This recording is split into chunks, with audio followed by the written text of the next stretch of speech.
gran saludo a todas las personas que nos escuchan, que nos miran, probablemente en cualquier lugar del planeta, gracias a la tecnología. Encantado de estar en estos micrófonos, en estos medios. Yo creo que ya no son alternativos, todo lo contrario, ya son vitales en el día a día. Bueno, hay un hecho que es innegable y que hay que repetirlo indudablemente, que es dos puntos de inflexión. Uno, octubre, sin duda, donde alguna vez lo dije en estos micrófonos, no creo que hubo ganadores sino sobrevivientes.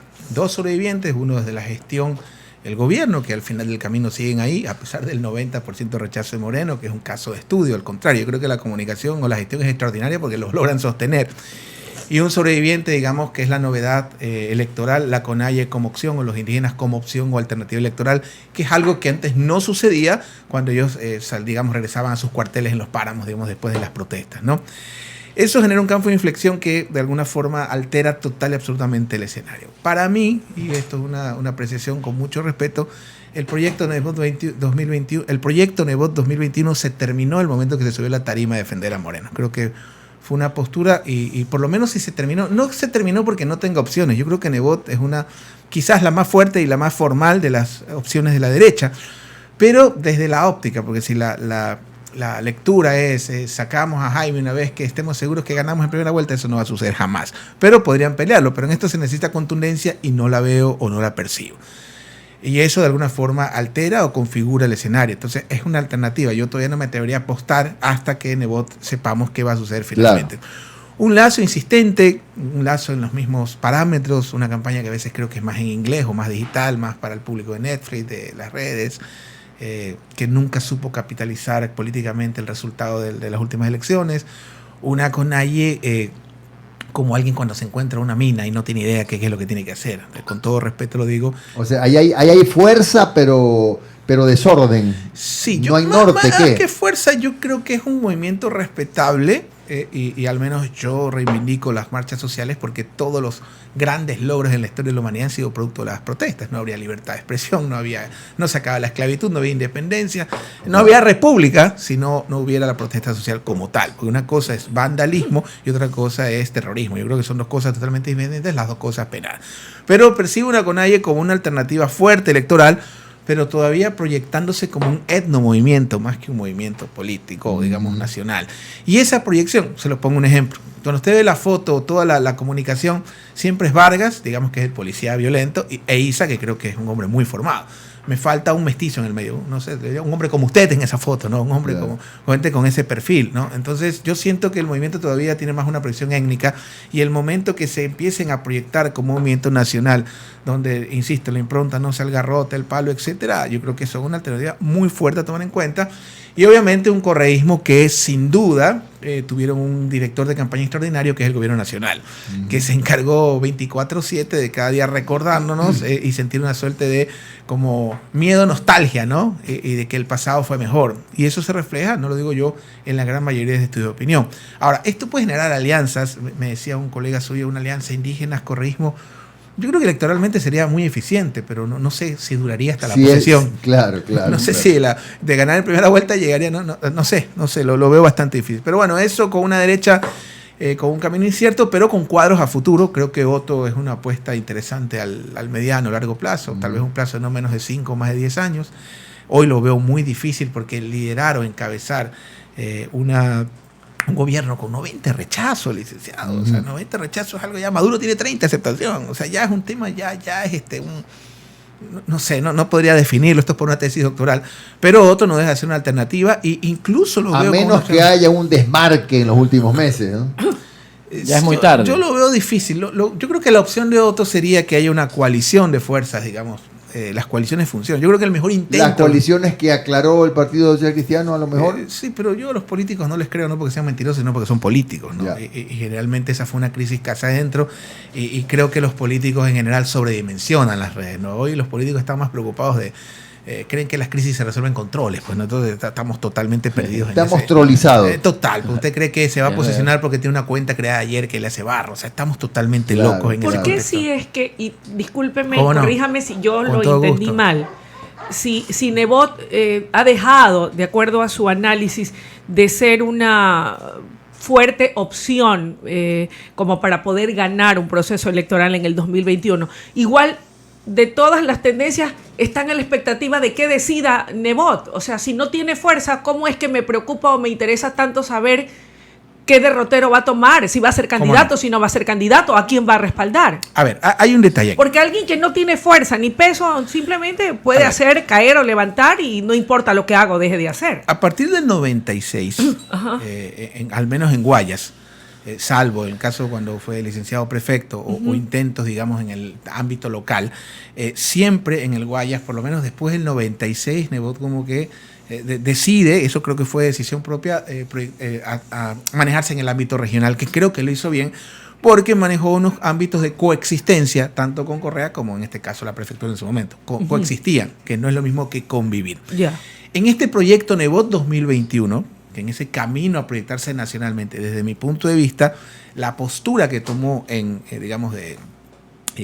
octubre, de prácticamente defender al gobierno, creo que eso de alguna forma minó ese impulso nacional que estaba tomando el proyecto Nebot. Eso no significa que no esté vigente, no significa que no tenga opciones, pero creo yo, y es una especulación, que la conjetura o la aspiración es ganar en primera vuelta, y eso, o esa era la aspiración, lo veo bastante difícil. O sea, y yo lo entiendo, un hombre de casi 80 años no se va a regalar a que le tiren huevos o machica, se me ocurre, a Penipe, ¿no es cierto? No lo merece, ¿no es cierto? Entonces, en ese contexto yo no veo todavía una contundencia y no veo que están haciendo algo para hacerlo. En otras palabras, no creo que haya candidatura. Pero eso no significa que el candidato social cristiano va a jugar y que finalmente Nebot va a ser el gran elector. Ya estoy viendo yo a los de la segunda vuelta haciendo fila para digamos, tomarse la foto. Como ahora, usted considera que vamos a ponernos en supuestos, ¿no? ¿Cómo no? En escenarios supuestos. Nebot no es candidato. ¿A quién le favorece eso? ¿A Lazo o a Correa? ¿O al candidato de Correa? A ver, yo creo que el correísmo, de alguna forma, el gobierno ha hecho un trabajo formidable. Y yo no soy enemigo del gobierno, le aclaro, licenciado Jairala, y a los radioyentes y al gobierno del panel, pero ha hecho un trabajo formidable. Le saca a los dirigentes encadenados, eso no veíamos hace mucho tiempo. Le regalan la bandera de la libertad de expresión, por Dios, si era una de las banderas más importantes digamos, del anticorreísmo, del liberalismo, era la libertad de expresión, usted saca a los correístas llorando porque le cierran Radio Universal. O sea, hasta esas banderas le regala el gobierno. Entonces creo que el gobierno ha hecho un trabajo sistemático, picapedrero del día a día, para encargarse casi desde mi punto de vista. En octubre ganaban en primera vuelta. Lo que le han puesto es competencia con los indígenas, porque finalmente es un... Entonces, la factura de un gobierno tan impopular, y yo estoy hablando de la comunicación, o sea, tal vez en la gestión puede que me equivoque, pero al menos es impopular en ese sentido. Es tan alto el rechazo al gobierno que alguien debe de pagar esa factura. Y finalmente los socios descorreizadores, digamos, del gobierno son los que de alguna forma podrían pagar esa factura. Usted está viendo que ya hasta Lazo ya finalmente... Pero hasta los anticorreístas sí están contentos con el gobierno. Sin duda.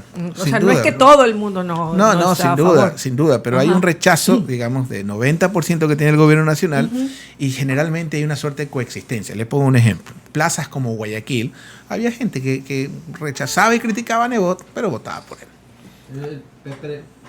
El micrófono está cerrado. La pregunta ahora de sí. JJ fue: ¿a quién beneficiaría eventualmente la no participación de Nebot? Yo creo que beneficiaría, en este caso, a la izquierda más que al correísmo, porque al no haber una tendencia sólida o una candidatura tan fuerte, salvo que, insisto, se fabrica una coalición, pero yo no veo a Nebot apoyando a Lazo, no lo veo a Lazo apoyando a Nebot, tal vez al vicepresidente. Ese quizás podría ser el mejor intento de la derecha, una coalición como la última vez que obtuvo el poder. La última vez que obtuvo el poder la derecha, al menos en las urnas, porque ahorita lo obtuvo, digamos, en el morenazo. A ver, pero permítame una cosa, daría la impresión que el candidato de la derecha que no se presenta tiene los votos en un banco y gira un... No necesariamente. Es decir, la gente que vota por Nebot podría estar votando, por decir algo, por Lazo, si es que no va Nebot en la papeleta. Yo creo que los votos como tal no se endosan. Correcto. Lo que pueden haber es coaliciones, que ya hubo en este país. La última coalición que tuvo la centro-derecha fue la de Férez Cordero, pero en los 80. No ha habido otro intento, digamos, bueno, porque lo de Sixto Durán no fue una coalición, fue, digamos, una derecha dividida entre Nebot y Sixto Durán Ballén. Pero en todo caso, pensaría que la mejor opción que podría tener en este caso esa tendencia hoy, porque las encuestas son una foto de hoy, eso puede variar total y absolutamente, puede haber otro octubre y fin de la historia. Aunque yo, con este distanciamiento que ha tenido el Partido Social Cristiano con el gobierno, ya veo muy difícil que puedan venirse a plantar el gobierno a San Borondón otra vez, si es que no tienen el respaldo de Nebot. Yo no quiero referirme a ese caso puntual, pero yo en política he visto volar vacas. Ah, no, sin duda, sin duda. Pero en todo caso, creo que una coalición de fuerzas que respaldara a Sonnenholzer sería sin duda el mejor intento de la derecha y lo mejor que le podría pasar a Otto. Pero sigo insistiendo que en un momento donde Nebot bordea los 80, Lasso está muy cerca, la derecha está en un momento de renovación donde debería ser Otto, como dijo Ron, estoy en eso de acuerdo, el candidato natural o el cuadro natural de lo que se le avecina a la derecha, sin duda alguna creo que es el ex vicepresidente, que en esta elección tendría que ser su concreción política, chantándose, digamos, el rechazo al gobierno nacional. No sé si coincidiremos, licenciado, pero es difícil para un candidato llegar solo, ¿verdad? Sin duda. Tiene que funcionar en una coalición. Sin duda. Sí, porque según mis cálculos, y también me corregirá usted si estoy equivocado, con entre 15 y 17, 18% está en la segunda vuelta. No creo que haya, por el abanico de candidatos que va a haber, esos pequeñitos van agarrando de 1,5% de cualquiera.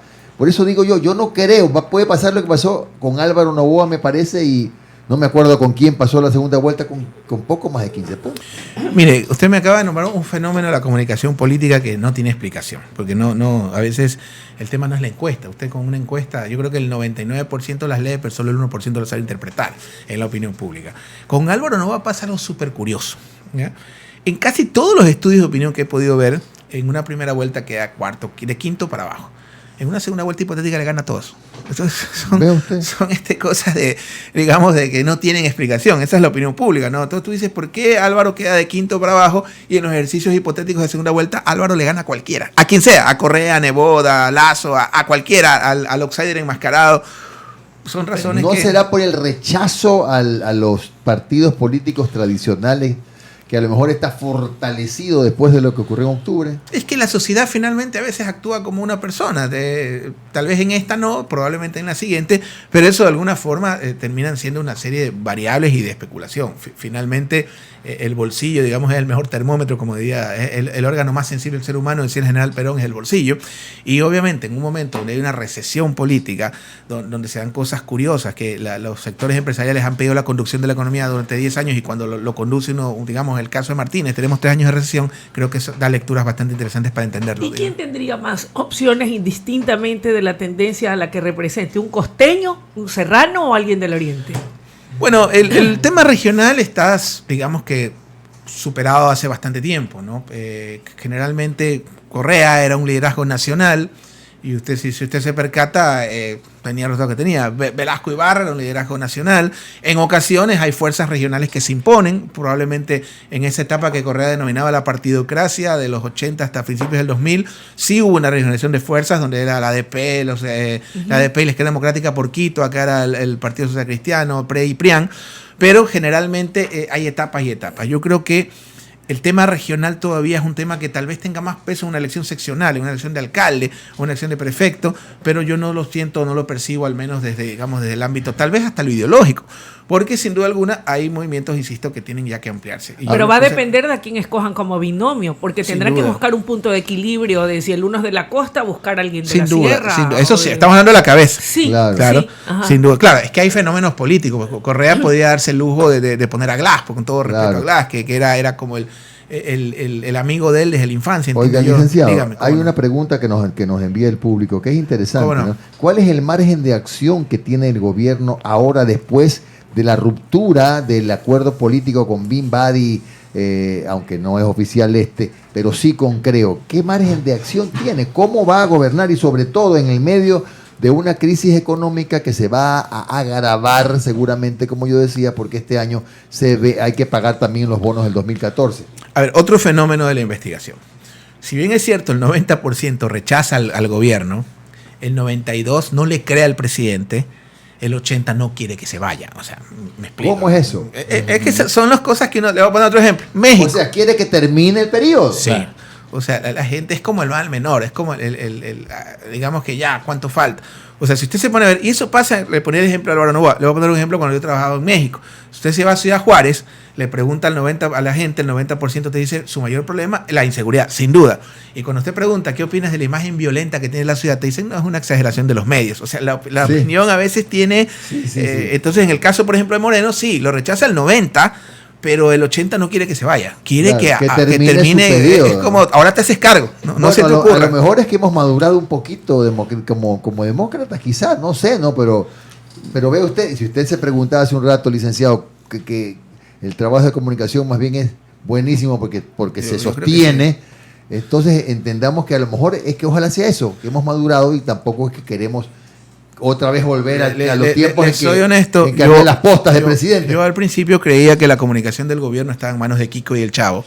Y hoy por hoy estoy cambiando de opinión. Yo creo que hay un genio comunicacional ahí, porque finalmente sostener un gobierno con esos parámetros es como tener un paciente vivo con metástasis. Sin embargo, como le comentaba, en los estudios de opinión, el 80% de los ecuatorianos, al menos lo que he visto, no desean lo molestan, no le creen, pero no quieren que se vaya a mandar. Por ejemplo, en las personas que, y yo me incluyo en esas, que estamos hastiados ya de los políticos, ¿qué hacemos? Que no votamos. Lo que pasa es que hay una situación bastante cómoda que tienen hoy día los electores, ¿no? Hay una situación bastante cómoda de rechazar a los políticos, porque les voy a decir algo bastante feo a nosotros, ¿no? Al final la política no es tan importante como pensamos. ¿Sí? Probablemente en nuestras cabezas, gente que hace opinión, o que ha estado en la política o que aspira, pero para el ciudadano común y corriente de a pie hay cosas que son más importantes. Tener trabajo. Totalmente. La gente no recuerda ni siquiera por partidos. La gente... Claro, seguridad, trabajo, fundamentalmente, ¿no? Totalmente. Mucha gente, fíjese el caso suyo, me toca ponerlo, mucha gente lo recuerda más. A mí, no sea malo. Lo recuerda más por la equinoterapia que por haber sido el prefecto mismo. O sea, al final la gente no sabe si salió el alcalde, el diputado, no, me lo dio Jimmy, me lo dio Jaime, me lo dio Rafael. O sea, la gente crea una relación personal con sus mandatarios y también los castiga y feo, ¿no? Y al final no les importa el número del partido, les importa en esto, al menos en Ecuador, la persona. Las personas. Y en este caso, servicio. Eso dicen, insisto, los estudios hoy. Hoy yo, insisto, creo que habría una segunda vuelta entre indígenas y correísmo, pero esto puede variar. No sé si hay otro octubre, porque ya con la ruptura con Nebot va a ser difícil que el gobierno venga y se instale otra vez en San Borondón, pero en todo caso, hoy esa es la postura y creo que los indígenas deberían aprovechar ese capital y un poco ampliar su mensaje y proyectarse ya no como un etnomovimiento, sino como movimiento político, y necesitan gente para eso y bueno, el tiempo nos va a dar las respuestas. Gracias a don Osvaldo Moreno, consultor político que nos ha dedicado como siempre con gentileza su tiempo.